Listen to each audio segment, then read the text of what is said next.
Our other big story this noon, sentencing day for the man who murdered the superintendent of Clymer schools.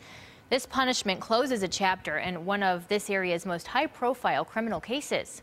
News 4's Ed Dranch joins us live from Mayville in Chautauqua County. And Ed, I know you were in court for the sentencing today.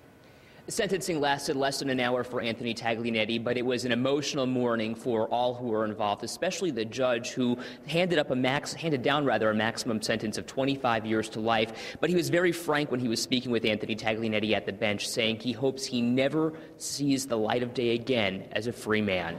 Throughout the entire sentencing, Taglianetti stared straight ahead from the defendant's table, stone-faced. He was called to the bench for sentencing, but had nothing to say when asked if he wanted to address the court. Keith Reed's daughter, Caitlin, spoke inside, saying her father was the best she could ever imagine, and, quote, Taglianetti's selfish and downright evil decision to take her father shattered the innocence of many, giving her family a life sentence of grief.